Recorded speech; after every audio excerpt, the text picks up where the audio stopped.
You know who you are from the inside to the outside.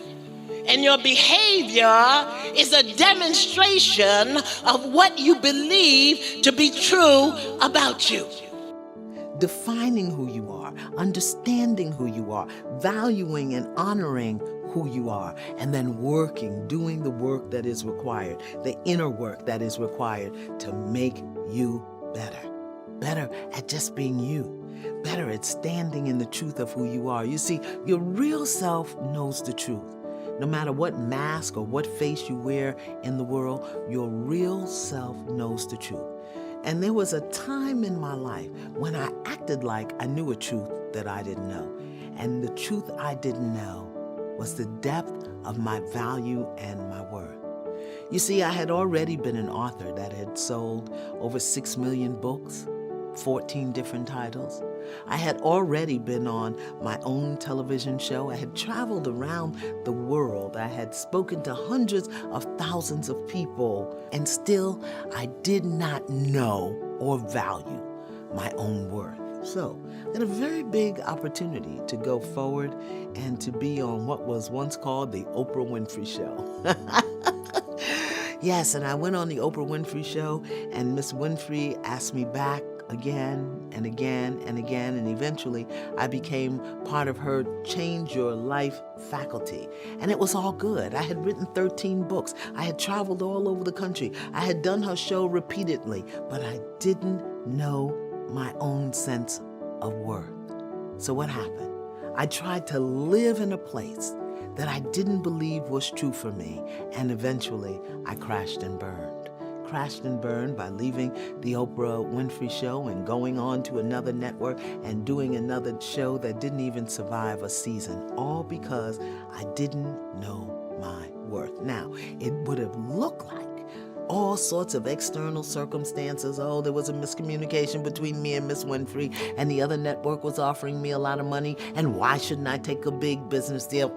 No, It was about me not knowing my own worth.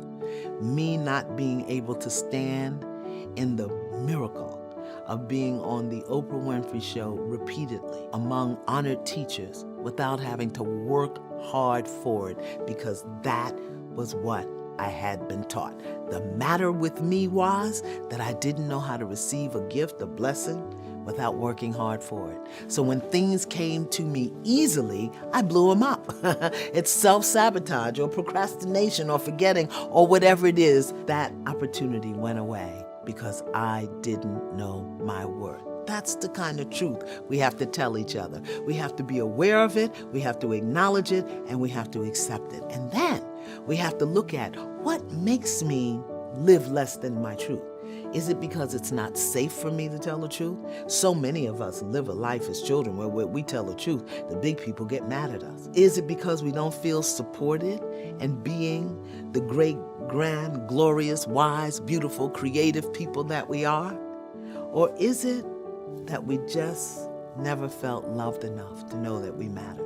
You must know who you are. No, I'm not talking about your name or your occupation. I'm not talking about what people say about you on Facebook. I'm not talking about your PIN number.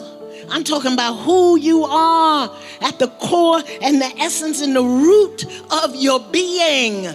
Spiritual Code of Conduct says you have to know who you are, and that your behavior cannot make testimony about you that is not the truth of who you are. When you have a spiritual code of conduct, and when you know who you are, if you ain't a hoe, you don't act like a hoe. If you ain't a deadbeat daddy, you don't act like a deadbeat daddy. If you ain't a gutter snipe, you don't act like a gutter snipe.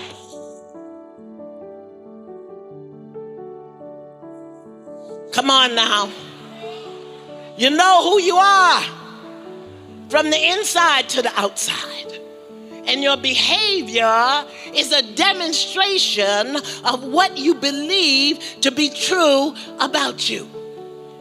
Spiritual Code of Conduct says know who you are when somebody calls you out your name in your face. You don't have to be broke. You don't have to struggle. You don't have to be sad and sorry. You don't have to take care of everybody just because you've always done it. Be willing to do a new thing and a new way. And sometimes you're going to have to piss people off in the process. Sometimes. Because people will hold you to your limitations. They will hold you to what they believe to be true about you. Spiritual code of conduct says, do not believe that because it hasn't happened, it won't happen. Renew, recharge your vision. And do not be tricked into thinking that because it's always happened, it has to continue to happen.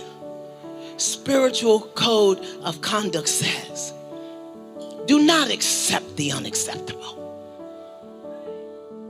Do not accommodate and tolerate what doesn't honor you. Don't we do that? Don't we take on other people's stuff and make it about us when we don't know that we matter?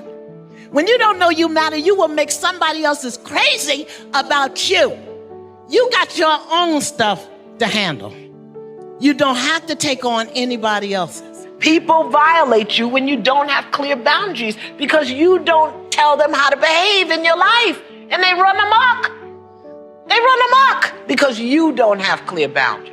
Quiet, be who they want you to be. Had I knuckled down, had I really given in to the restrictions and limitations placed on me, I wouldn't be who I am today. It was my talking that saved me. Here was the classic, shut up, you talk too much. Shut up. Why you talk so much? You always got something to say. And today people pay me well to hear me speak. Yeah. If I had shut up as a child, that may not have ever happened. So we've all had that experience where it just seems that we're not moving, we're holding on, or where no matter what we do, it doesn't seem to be advancing us. This is what we call the experience of being stuck, of not being able to move or manifest or express or experience that which we desire to do. Being stuck is both a mental experience, an emotional experience, and sometimes a physical experience. And there are 3 reasons that we get stuck. Number 1, we really don't know who we are. When you don't know who you are, you don't know what you are capable of. And you get stuck in your limited perceptions of yourself and reality. Number 2, when you don't want to find out who you are and you won't take the risk to push yourself beyond what you know. And when you are stuck on your story, stuck on your sadness, just stuck on being stuck, you don't want to know who you are. So you won't push yourself. You'll stay where it's comfortable. You'll stay where it's familiar. Boy, will you be stuck. And the other reason that we get stuck is because we live down to other people's expectations of us. How many times have we been told as children, you can't do that, don't do that, you can't do that, you won't do that, they won't let me. And we believe that and we stay stuck.